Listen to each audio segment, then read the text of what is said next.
En el nombre del Padre, del Hijo y del Espíritu Santo. Amén. Sean todos bienvenidos a Pater Noster.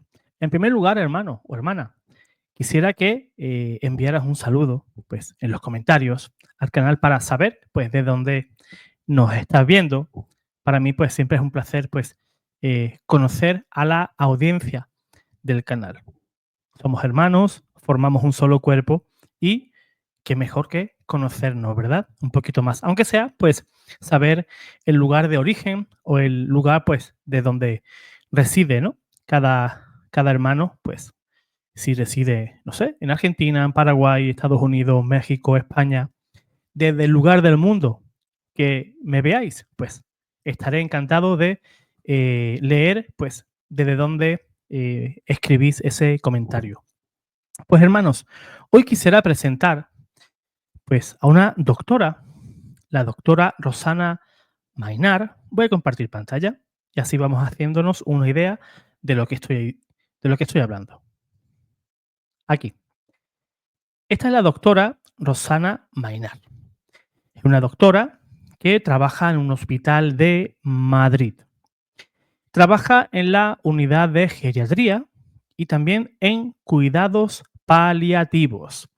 ¿Qué es eso? Cuidados paliativos. Pues bien, cuando un enfermo pues ya está desahuciado, la muerte ya es algo inminente, pues hay una unidad de cuidados paliativos, en el cual lo que se hace en esa sala es tratar de que el enfermo sufra lo menos posible. Es un lugar donde se seda a la persona para que esté dormido, no sienta dolor y que fallezca pues sin el menor sufrimiento posible. Es una unidad delicada, ahí no puede trabajar todo el mundo, como ahora lo va a decir la doctora, porque no es solamente porque vamos a ver cara a cara el fin del ser humano, que es la muerte, ¿no? Pero que tenemos que hacernos también un poquito la idea de que nos tenemos que hacer un poquito de amigo de ella y no verla como algo, pues, feo, algo horroroso. Es complicado, ¿verdad? Es complicado. Pero tenemos que entender que nuestra vida no es estar en este mundo. Y San Pablo decía muy ciertamente y muy bellamente de que somos ciudadanos del cielo. Aquí estamos en una peregrinación, estamos peregrinando por esta tierra o por este valle de lágrimas, como hacía el pueblo de Israel, ¿verdad? Dando vueltas y vueltas y vueltas hasta que lleguemos a esa tierra prometida, a esa Jerusalén celestial. Pues esa unidad de cuidados paliativos, pues imagínate en largas noches, de largas guardias que hacen estos médicos, a lo cual pues yo me quito el sombrero delante de ellos, porque muchos de ellos se hacen pues jornadas de 24 horas y sin descansar. Y es un trabajo que no está precisamente bien remunerado. Por tanto, yo le veo pues doblemente, le tengo que felicitar pues a los médicos, no solamente de España, sino del mundo entero, ¿verdad? Todo ese personal médico que dentro de sus posibilidades pues cuidan pues de las personas, ¿verdad? Ya sean niños, ancianos, adolescentes, etcétera. Pues si eres médico o eres doctor y pasas esas largas noches de guardia, pues mis respetos por ti y rezo por esos médicos que tratan cada día de luchar por todas las vidas que el Señor le pone por delante. Pues bien, por dentro de esas largas guardias que os estoy comentando, pasan muchas cosas, muchísimas cosas. No quiero adelantar nada, pero sí estos médicos pues han podido ver de manera directa, oír experiencias de testigos directos sobre esas almas que acaban de fallecer.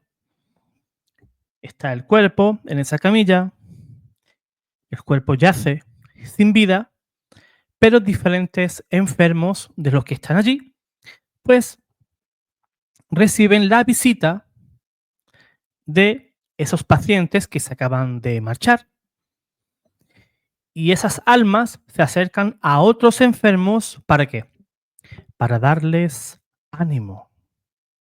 Y eso también es algo muy bonito, porque yo entiendo que nada de esto ocurre si Dios no lo quiere. Si Dios no lo quiere. Por tanto, pues tenemos que agradecer también ese tipo de experiencias a nuestro Señor, en el cual pues nunca nos deja solo y mucho menos pues en la hora de nuestra muerte, en la hora de partir hacia la patria eterna. Pues vamos a escuchar muy atentamente a la doctora Mainar sobre esas experiencias que ella ha vivido directamente en el hospital. Pero bueno, la verdad es que os puedo decir que yo que me he creado una religión católica, ¿de acuerdo?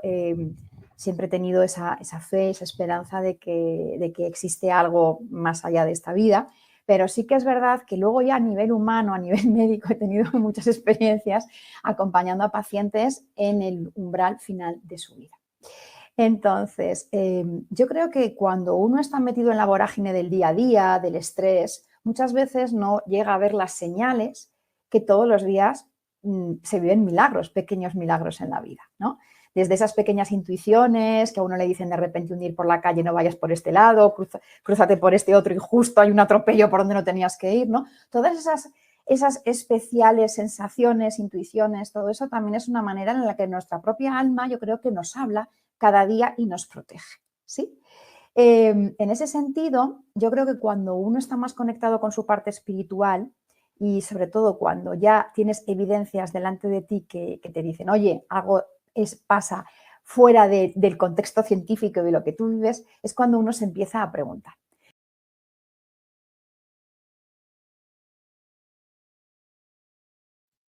Quiero hacer una aclaración de eso que dijo la doctora. Ya se lo dije en el momento que se grabó ese programa. Y es que no es que sea nuestra alma que se comunique con nosotros, porque el alma es parte de ti, sino que es tu ángel de la guarda, que según Santo Tomás de Aquino, el doctor angélico, ¿verdad? Y así se le llama por algo, ¿no? Porque desarrolló bastante el tema sobre los ángeles. Y eso que se refiere la doctora, cuando tenemos una intuición de pensar, pues no voy a tirar por aquí, voy a tirar por allí, y sucede cualquier cosa en el lugar por donde no fuiste. A eso Santo Tomás le llama iluminación. Es nuestro ángel que nos da esa iluminación, ¿verdad?, a nuestro subconsciente, y a través de ese mensaje que nos envía nuestro ángel, de alguna manera evita que tú y que yo suframos un percance físico. Al igual que nos libra de un peligro físico, también nos libra de un peligro espiritual.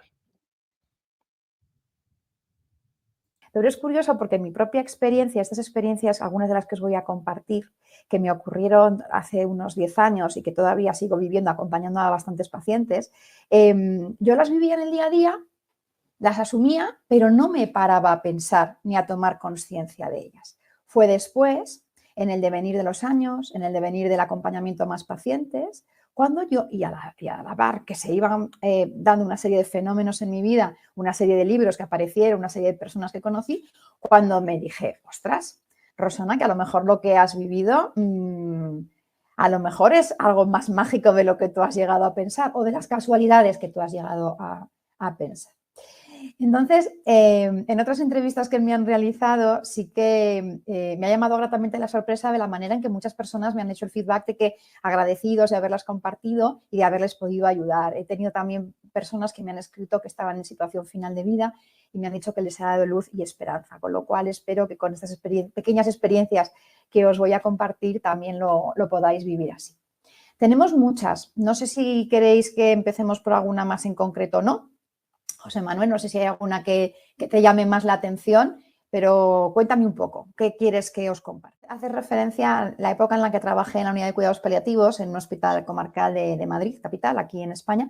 Teníamos 2 pacientes que no se conocían, era imposible que se conocieran, era una señora y un señor que estaban cada uno este era el pasillo, una era la puerta de la señora y otra era la puerta del señor, ¿no? Entonces ellos no se podían conocer porque es verdad que algunos de estos pacientes sí que podían salir a la zona común, dar paseos, llegaban a hacer amistad, pero había otros que no. En concreto, esta señora que era mi paciente, la que yo llevaba, era una señora con un proceso degenerativo y estaba encamada. Ya cuando ingresó con nosotros en la planta, estaba en una situación final de vida y ella no se podía mover, no se podía mover. Era una señora muy, muy característica porque tenía un pelo rubio precioso, era muy delgadita y tenía un tatuaje en uno de los brazos. Yo siempre hago el gesto aquí porque aquello a mí se me quedó grabado en el alma, aquel tatuaje. Y en la habitación de enfrente, enfrente de ese mismo pasillo, había un señor que tenía un proceso neurodegenerativo, una esclerosis lateral amiotrófica, una ELA, que es una enfermedad que para que las personas que nos estén viendo es una enfermedad en la cual tú te vas quedando dentro de tu cuerpo que no te responde, se va paralizando el cuerpo. Entonces, este señor estaba en una situación muy avanzada de enfermedad y solamente se comunicaba a través de la voz, todavía, aunque tenía una voz muy nimia, todavía era capaz de comunicarse con nosotros a nivel oral y a través de gestos. La cara la podía mover y sobre todo los ojos, ¿no? Si quería algo te hacía así, miraba a un lado, etc. Entonces, estas 2 personas eran pacientes nuestros. Yo era más la doctora de la señora, pero mi compañero que pasaba a planta conmigo era más el doctor del caballero. La historia es que nosotros siempre nos quedábamos un médico de guardia. Entonces, una de mis guardias, la señora aquel día había estado francamente mal y la señora, pues sospechábamos que en cualquier momento podía fallecer y así ocurrió. Aquella noche que yo estaba de guardia, las enfermeras de la planta donde yo trabajaba, en la unidad de cuidados paliativos, me llamaron y me dijeron, doctora, baje porque está la paciente a punto de marcharse, está tranquila. Justo ese día ella estaba siempre acompañada de su pareja se había tenido que ir. El hombre con todo el dolor de su corazón tenían un problema familiar y no se podía quedar. Y mis compañeras de enfermería y yo nos habíamos quedado pendientes de la señora. Entonces, yo cuando ya bajé, que serían la 1 o 2 de la mañana, no solamente pude certificar la defunción porque mi paciente ya se había marchado.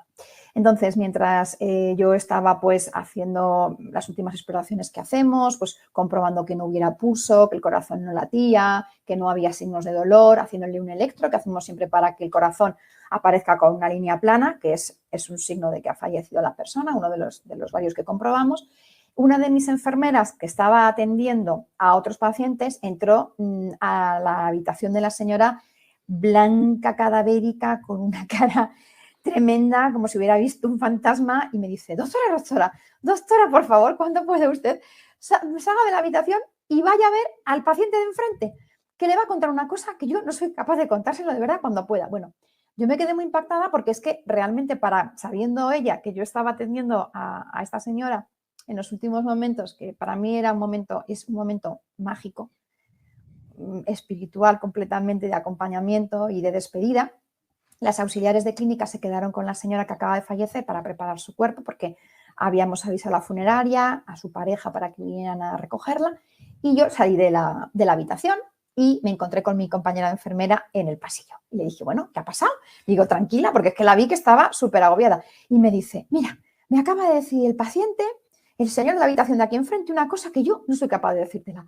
Entra y que te lo cuente. Bueno, entonces, como yo ya había vivido varias experiencias del estilo que os estoy contando, pues ya no me asustaba tanto, pero bueno, no dejaban nunca de sorprendente y de admirarte y cada día te hacía preguntarte más cosas. Entonces, entré en la habitación del paciente y pongamos que se llamaba el señor Juan, ¿no? Y entonces el hombre, yo soy Juan, está en la cama y me hace, doctora. Claro, no se podía mover. Me hace, doctora.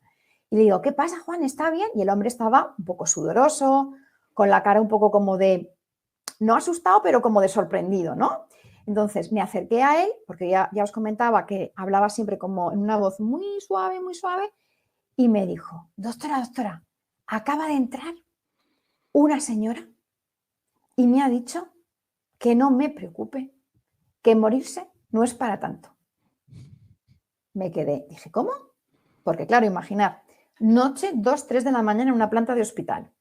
Solo estaban nuestros pacientes, algún paciente acompañado de sus familiares o cuidadores, 2 enfermeras, las 2 auxiliares y yo de guardia para todo el hospital. O sea, todo a oscuras, absolutamente a oscuras. Y yo le dije, claro, ¿y cómo es esa señora? Porque claro, dije, igual ha sido alguna de mis enfermeras que ha entrado a llevar un zumo al señor de al lado. Tal.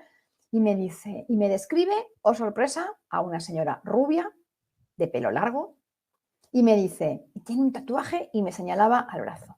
En otros vídeos que he compartido, no contándolo, me señalé el tatuaje y alguna persona me dice, pero ¿cómo si el señor no se movía? Bueno, pues es mi forma de expresaros que era el tatuaje de esta señora que acababa de fallecer.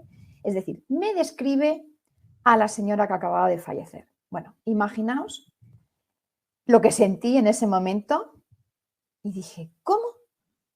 ¿Cómo era posible que esa persona, esas 2 personas que jamás habían salido de las habitaciones, ni se habían siquiera visto, tuvieran el señor conocimiento de la señora que acababa de fallecer? Bueno, pues ahí se quedó la experiencia.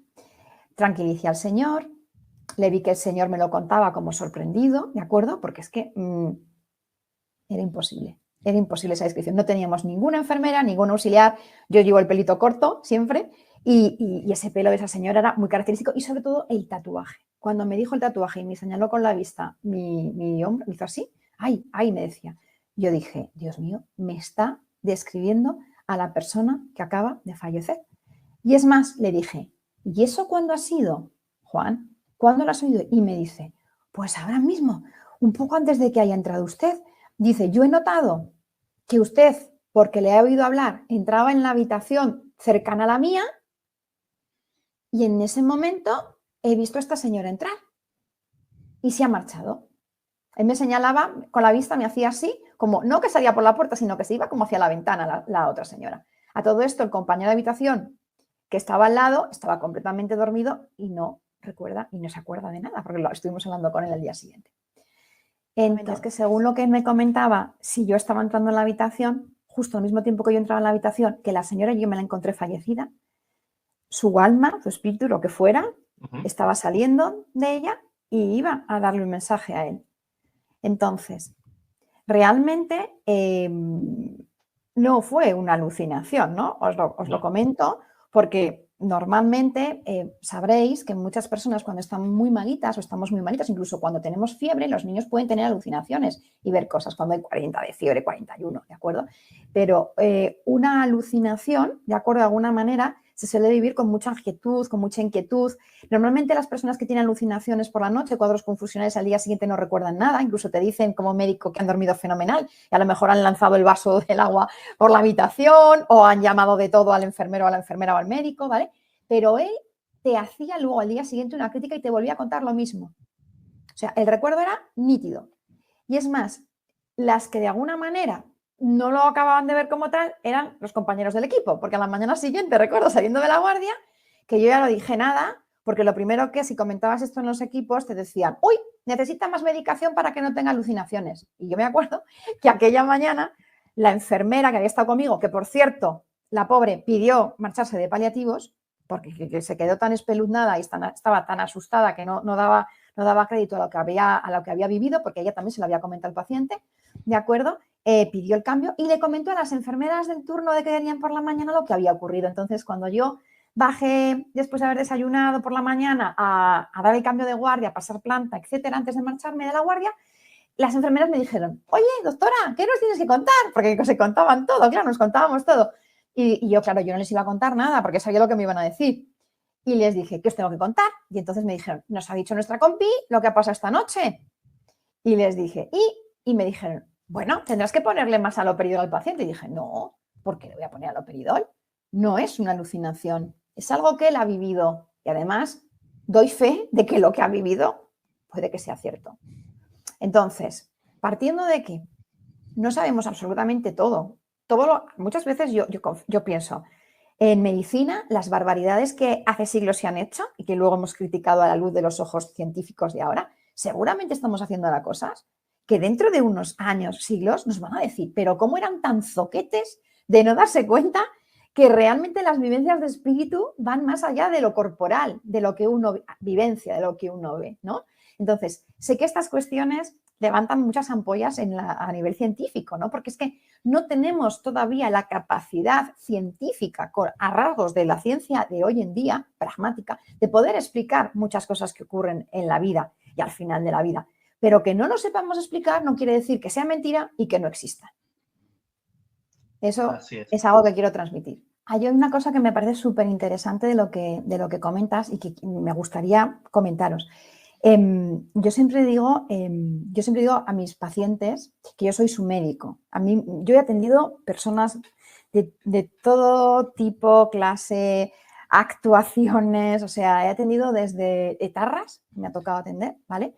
He atendido personas con una vida no muy recomendable, personas que han sido maravillosas con su entorno, es decir, todo tipo. Entonces, los médicos no somos jueces. Y es algo que siempre digo a mis pacientes.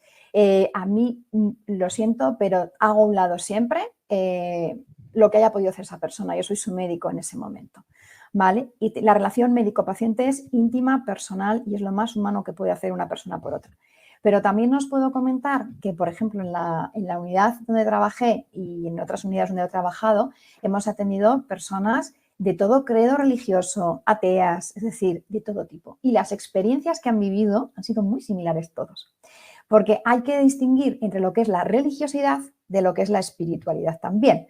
Ser una persona religiosa, la religión que uno profese, es perfectamente respetable, ¿de acuerdo? Pero también hay personas que tienen un sentido especial en su vida, que tienen unos valores arraigados, que les han guiado en su vida, y eso es el sentido de la propia espiritualidad, ¿no? En sí. Entonces, os lo comento porque he tenido la suerte, cuando trabajando en esta unidad de cuidados paliativos, tuve personas de muchos credos, musulmanas, judías, cristianas, protestantes, gente atea, y todos ellos, las experiencias que tenían eran muy, muy similares al final de su vida, muy, muy similares.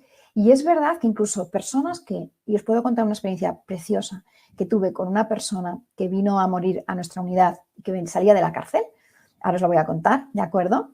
Para mí fue una enseñanza brutal. Os la cuento si queréis. Sí, claro. Una de mis guardias también, porque en las guardias me pasaba de todo, era un sábado, me acuerdo que había un partido de fútbol, España jugaba contra no sé quién, bueno, estaba ahí los compañeros en la guardia, me acuerdo que sonaba la televisión, ¿no? Con el gol, tal, no sé qué.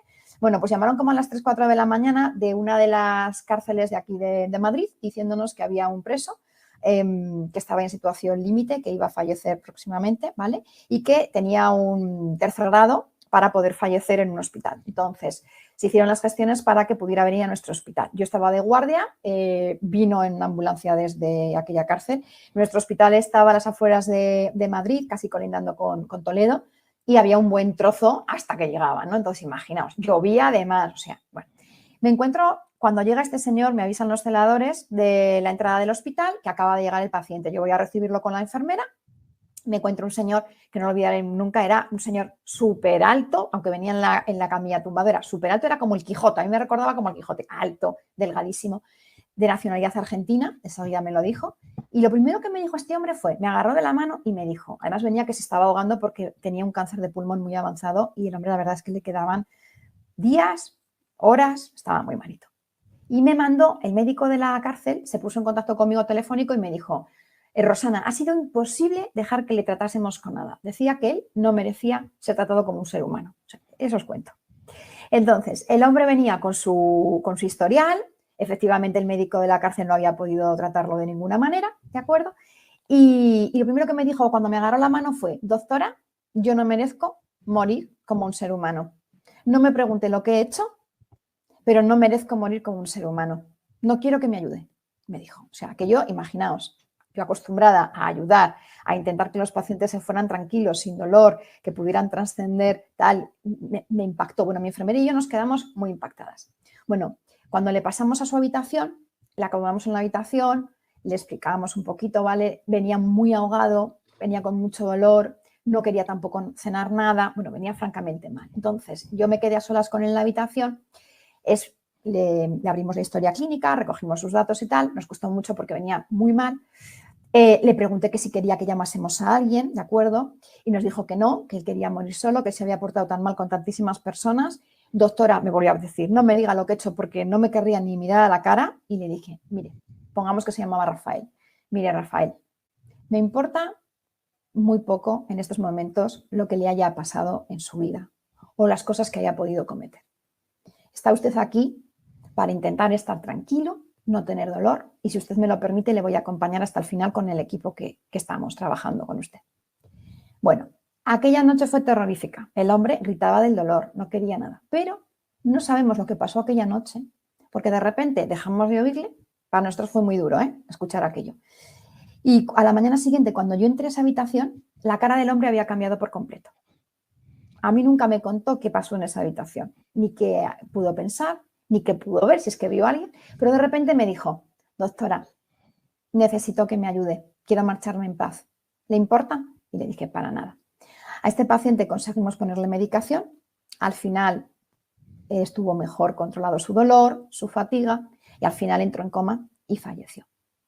Y yo me pregunto si muchas veces cuando hablo con amigos con creencias religiosas importantes, ¿no?, que no podemos juzgar a la ligera la vida de las personas, ¿no? Porque muchas veces yo digo, esto es una opinión mía personal, que muchas veces el infierno está aquí, en la tierra, ¿no? Bien, hermano, quisiera hacer un pequeño parón y me gustaría pedir, yo sé que aquí en el canal hay muchísimas personas muy piadosas y personas que rezan por las ánimas del purgatorio. Ese nombre ficticio que le ha colocado la doctora, le ha colocado pues el nombre de Rafael. No sabemos el nombre real, pero sí sabemos que Dios sí sabe a quién nos referimos. Pues yo te pediría una pequeña oración, una ejaculatoria, cortita, lo que sea, por ese señor, que aunque haya hecho lo que haya hecho, no lo sabemos, cosas terribles, Dios es infinitamente misericordioso y esa persona seguro que antes de fallecer estaba más que arrepentido de lo que hizo. Hasta tal punto que él prefería sufrir lo que tuviera que sufrir solo de pensar todo el daño que él había cometido. Esa persona seguro se había arrepentido de sus pecados. Y el Señor paga igual a todos, tanto al viñador que empieza a trabajar por la mañana, como al viñador que trabaja y comienza a hacerlo por la tarde.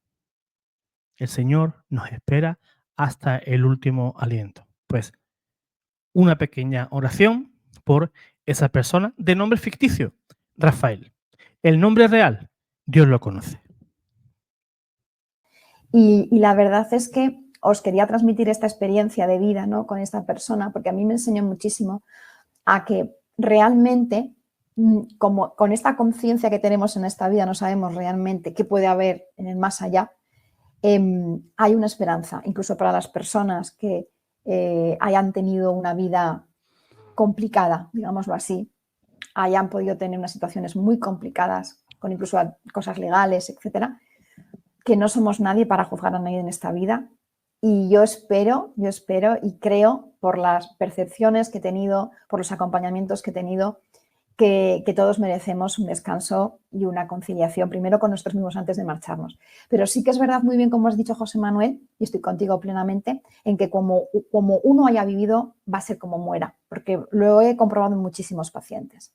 Si tú normalmente eres una persona que tienes más a la conciliación, a la serenidad, puede ser muy frecuente que en el momento final de tu vida, por ejemplo, si te diagnostica una enfermedad que no tiene cura o ves que te queda poco tiempo, que te enfades, que te cabrees, y eso te puede remover a la hora de fallecer. Pero es verdad que por norma general las personas que han vivido con una filosofía, unos valores determinados o en un sentido de vida determinado, suelen fallecer y trascender de la misma manera, ¿eh? Pero ya también os comento, a través de la experiencia de Rafael, de este paciente que os he compartido, al cual he puesto este nombre para protegerle, que también un final digno es posible para todos los seres humanos.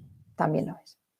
Mis enfermeros de negro, sí. Pues mira, esa experiencia la tuve antes de trabajar en cuidados paliativos bastante tiempo antes, cuando, como muy bien has comentado, tengo otras especialidades. Yo soy médica de familia y trabajando ya de médico de familia, pues hubo un momento en el que decidí presentarme de nuevo al examen MIR y volver a sacar plaza. Y hice la especialidad de geriatría, porque a mí siempre mis mayores me han encantado desde que era muy, muy chiquitina. Entonces, cuando me estaba formando como médico residente en geriatría, nosotros nos formábamos, en mi caso me formé en el Hospital Central de la Cruz Roja en Madrid, capital. Es el hospital donde empezó a nacer la geriatría en España, de hecho, y los médicos residentes teníamos que rotar para determinadas especialidades en el Hospital de La Paz, también en Madrid. Hospital súper grande, de primer nivel, muchísima gente trabajando. Y pues nada, me tocó, una de las rotaciones fue en el servicio de cardiología de La Paz. Entonces, estando allí rotando en el Servicio de Cardiología de La Paz, éramos varios médicos residentes de distintas especialidades los que teníamos un tutor asignado, un cardiólogo asignado. Ahí me tocó una tutora, un encanto de cardióloga súper experimentada, junto a otro compañero que hacía la especialidad de cardiología, otra compañera que estaba haciendo especialidad en medicina de familia y yo, que era residente de geriatría. Bueno, nos asignaban pues los pacientes que llevaban nuestra adjunta, nuestra tutora. En uno de esos pasos de planta, siempre por las mañanas nos reuníamos en el despacho de los médicos para ver qué les había pasado a nuestros pacientes por la noche. Y venía la enfermera que pasaba planta con nosotros. Entonces, viene la enfermera que pasaba planta con nosotros y nos dice, por cierto, doctores, pongamos, el paciente de la 303 esta noche le ha dicho a la enfermera de noche que han venido a verle unos enfermeros de negro. Y dice, por cierto, apunten ustedes para ponerle un poquito más de aloperidol, lo que os comentaba antes, la medicación, unas medicaciones que utilizamos para las alucinaciones y que para el que el paciente cuando está tan malito no esté tan inquieto, tan revuelto, etc. Bueno, ves al residente de cardiología apuntando, poner más aloperidol en la nota. Total, que nos quedamos todos como que enfermeros de negro. Bueno, allá nos contará el paciente. Fuimos a pasar la planta y entramos a la habitación de este paciente. Y le escultamos, le exploramos. El hombre tenía una patología cardíaca muy avanzada. Eran ya varias veces las que había ingresado en ese mismo año, con lo cual tenía una enfermedad ya, una patología con muy mal pronóstico. Cuantas más veces ingresa uno en un hospital por este tipo de patologías, el pronóstico es peor, ¿vale? La esperanza de vida suele ser más corta. Y después de escultarle y mirarle y tal, de repente mi compañero, el residente de cardiología, le dice, por cierto, nos ha dicho nuestra enfermera que le ha comentado que anoche entraron a ver unos enfermeros de negro. Y dice el paciente, el pobre, con todo lo malito que está, dice, ¡ay, sí, doctor! Es verdad, se lo tenía que contar. Y le dice, bueno, ¿pero qué le pasó? Y dice, pues nada, yo estaba tan tranquilo en la habitación y entraron dos enfermeros de negro. Y mi compañero, el residente de cardiología, le miró, nos miró a nosotras blancas, porque el hombre nos dice, sí, han entrado, tal cual estoy viendo a usted, doctor, les he visto a ellos. Y me han dicho, bueno, imaginaos que el señor se llamaba Alberto, les voy cambiando el nombre, ¿vale? Cada vez que lo cuento. Alberto, venga que nos tenemos que ir, que te tienes que venir con nosotros. Y dice el señor, yo les dije, ¿cómo que me tengo que ir? No, yo no me voy a ningún sitio sin avisar antes a mi familia, ni avisarles que ustedes se me quieren llevar. No. Total, que le dice mi compañero residente de cardiología, bueno, ¿y qué ha quedado con ellos? Y dice, que vengan otro día, que yo hasta que no hable con mi familia y con ustedes yo no me voy a ningún sitio. Bueno, ahí se quedó y de repente le dice con todo el sentido común mi compañero, mire, es que aquí de negro no va ningún enfermero, porque mire, ve, íbamos nosotros con los pijamas blancos, con los que pasábamos la planta y las batas blancas. Todos íbamos de blanco. Enfermería, medicina, los celadores, las auxiliares, todos. O sea, no había distinción más que el cartel que ponía soy la doctora Mainar, médico, o soy Alicia, su enfermera, ¿no? Eso era la distinción. Y le dijo eso y dice el paciente, bueno, pues ustedes verán, pero yo les he visto igual que les estoy viendo a ustedes. Bueno, ahí se quedó. Nuestra sorpresa fue que al día siguiente, cuando volvimos a pasar planta, nuestro paciente nos comentó a la enfermera que por la noche había fallecido. Bueno, se quedó ahí, mis compañeros y yo nos quedamos blancos diciendo, esto es una casualidad, a ver, pero es que a los 2 o 3 días de comentaros esto, la misma enfermera que pasaba, que era la enfermera de nuestra adjunta, de nuestra tutora, vino contándonos que la paciente del final del pasillo por la noche había recibido la visita de 2 enfermeros de negro. Imaginaos nuestra cara, la cara del residente, hasta la de la tutora, que la mujer lo intentó disimular, de ¿cómo? Porque os puedo asegurar que 2 días después esa señora falleció. Entonces, yo dije, Dios mío, aquí pasa algo. Y me acuerdo que la tutora, la cardióloga, nos dice, no os preocupéis, porque nos vio con la cara tan asustados, que estas cosas pasan. Esto seguramente es efecto del cerebro, que cuando estamos tan malitos se confunde porque no recibe bien el oxígeno, los nutrientes, y bueno, esto son alucinaciones. Pero yo dije, ¿cómo que alucinaciones? O sea, ¿cómo que alucinaciones? O sea, claro, yo me quedé con aquello ya, y cuando después empecé a tener las experiencias personales acompañando en cuidados paliativos como geriatra y como médica paliativista, me acordé de la experiencia que he vivido en La Paz acompañando a mis compañeros y a estas 2 personas y dije, tate, que esto tiene una relación, esto está relacionado. Hay una película, de hecho, que yo vi después de esta experiencia de los enfermeros de negro, que no sé si la habéis visto, que es una película protagonizada por Nicolas Cage y Meg Ryan, que se titula La ciudad de los ángeles, City of Angels, donde ella es una médico cirujana y él es su ángel de la guarda, que se ven los ángeles que van de negro. Y yo cuando vi aquella película me acordé de mis pacientes y dije, los ángeles, pensé. Pero estas experiencias las vives alguna vez, te impactan, porque os juro que esto te impacta, o sea, no le encuentras una explicación científica, te quedas con ella guardada y cuando vuelves a tener experiencias parecidas es cuando de repente se abre aquel recuerdo y empiezan las conexiones. Empieza a decir, ups, a ver si es que esto que estoy viviendo ahora puede tener significado en contexto de lo que viví hace unos años atrás. Entonces, así es. Ahí empecé con las primeras experiencias que yo, vamos, si no llego a tener las experiencias que tuve después en la unidad de cuidados paliativos o acompañando a pacientes en sus domicilios, se hubiera quedado ahí como una mera anécdota, pero no son anécdotas. Después empecé a leer, empecé a ver que efectivamente hay compañeros que están investigando estas cuestiones, las experiencias que se llaman perimuerte, no son experiencias cercanas a la muerte, donde el paciente se ve que sale fuera de su cuerpo, en situación de parada cardíaca, etcétera, que se está investigando con gente muy potente como el doctor Pim Van Lowen o la Fundación Iclovia aquí en España, sino que esas son experiencias perimuerte, que incluso hay libros reflejados. Os puedo aconsejar que podáis leer el libro El final es el principio, de la doctora Lola Aparicio, que es una compañera mía, que es andaluz además, creo que también está en Málaga, y que ha escrito un libro maravilloso sobre las experiencias acompañando a sus pacientes al final de vida, donde explica muy bien que la muerte, de alguna manera, tiene una manera perfectamente delimitada de ocurrir. Igual que nacemos, hay un trabajo de parto donde la mamá se pone de parto, donde dilata, donde el bebé va bajando, sale la cabecita, etcétera, también el trascender, el marcharnos, tendría su propia manera de ocurrir. O sea que os aconsejo que leáis el libro y os aconsejo incluso que un día la invitéis a vuestro programa porque yo creo, José Manuel, que también os va a interesar muchísimo. Sí. Sí, pues mira, al hilo de lo que has comentado, que me ha encantado la perspectiva que le das desde la religiosidad, hay un principio en ciencia que dice que la energía ni se crea ni se destruye, únicamente se transforma, y es así. Tú si lo piensas, y desde el plano más físico, nuestros cuerpos el día de mañana, aunque suene muy escatológico, van a servir de abono a la tierra, y de esa tierra saldrán vegetales, plantas, que a su vez es el ciclo de la vida. Pero es que además os quiero compartir, más que de las experiencias que yo he vivido directamente, experiencias que pacientes míos me han compartido, experiencias cercanas a la muerte. Os cuento una muy, muy sencilla. Una paciente mía, un día hablando en consulta de otras cuestiones, me dice, le pregunté, digo, oye, ¿alguna vez te ha pasado, buscando un poco la causa de su enfermedad? Porque ya tenía un proceso que no éramos capaces de saber qué le estaba pasando. Y entonces, de repente le pregunté, oye, ¿te ha pasado alguna vez en tu vida alguna cosa que nadie pudiera explicar? Tal? Pero yo buscando una enfermedad. Y ella de repente me dice, ¿me preguntas por una experiencia de esas cercanas a la muerte? Y yo me quedé, dije, ¿cómo? Digo, bueno, pues si me la quieres compartir, y me la compartió.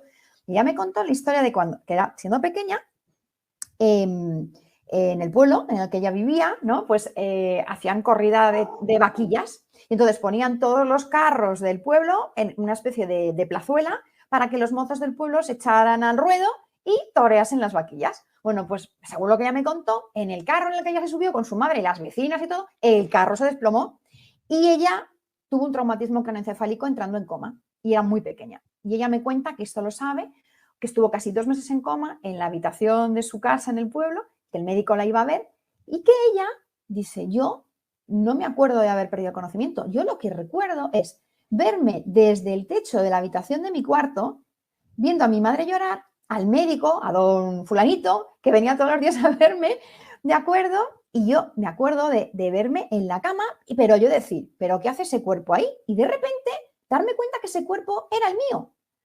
Ya me lo contaba así y me decía, pero yo estaba en la gloria. Dice, no me dolía nada, yo estaba acompañada por un haz de luz, ella me hablaba de que ella estaban sus ángeles de la guarda con ella me hablaba de 2 angelitos de la guarda. Ya era niña, tendría 4 o 5 años, no más. O sea, 4 o 5 años una niña te relata eso y es una experiencia que ella a sus 50 y tantos años la recuerda con una nitidez plena.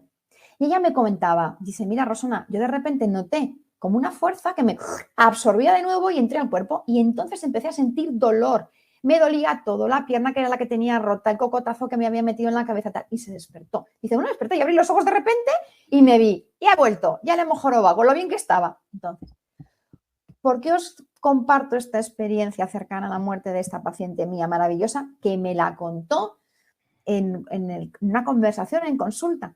Pues para transmitir que seguramente y efectivamente la vida como la entendemos es un continuo. No tenemos conciencia con nuestro cerebro humano de hacia dónde vamos, pero la evidencia de las vivencias que os he compartido y que os he comentado hoy, que son poquitas dentro de las que he vivido, nos da a entender que sí que hay algo después de aquí. Con lo cual, el mensaje un poco que quiero compartiros es un mensaje de esperanza, de que intentemos llevar nuestra vida a vida desde el amor y la esperanza, que intentemos ser buenas personas, que podemos mejorar nuestro pequeño mundo, ¿no? Ahora que estamos con tantas guerras en el mundo, con tanto enfrentamiento. Es que podemos hacer mucho. A veces me dicen las personas, ¿qué podemos hacer para mejorar el mundo, Rosana? En conversaciones que tenemos con amigos. Le digo, ser buena persona, hacer tu día a día algo que merezca la pena. Darle buenos días al vecino. Si ves que alguien se para en mitad de la calle porque no puede subir las bolsas de la compra, coge las bolsas de la compra, ayuda a la señora al portal. Es que son cosas que además se nota cuando uno vibra en una onda energética positiva, de buen rollo, de amor, de cariño. Al final eso lo generas. No sé si os ha pasado, José Manuel, que cuando tú estás enfadado, cabreado con el mundo, tal, parece que todo te empieza a ir mal, parece que todo empieza a salir todas las cosas mal, pero en cambio, cuando estás en tu esencia, contigo mismo, compartiendo tus valores, si eres religioso, tu religiosidad, ¿no? A través de tu canal, con la labor que estás haciendo con tantísimas personas que te siguen.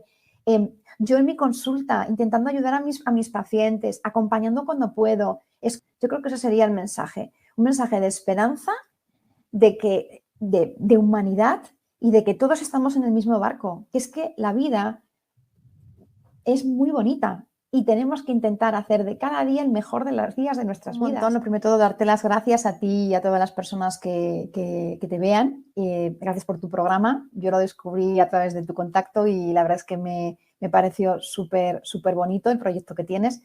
Y un mensaje de esperanza para todos y que efectivamente yo estoy segura y convencida de que no morimos solos.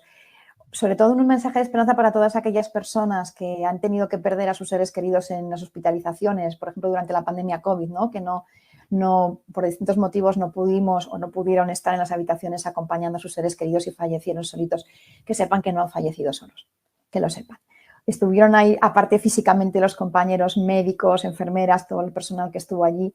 Seguramente sus ángeles de la guarda estaban allí, por experiencias que yo he vivido. Los seres queridos han venido a buscarles, sus padres, hermanos, etcétera, porque las experiencias que yo de pequeño he compartido hoy, así me lo han demostrado.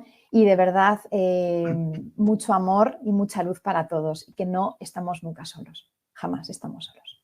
Gracias. La verdad que la doctora Rosana Mainara es una auténtica dulzura de persona.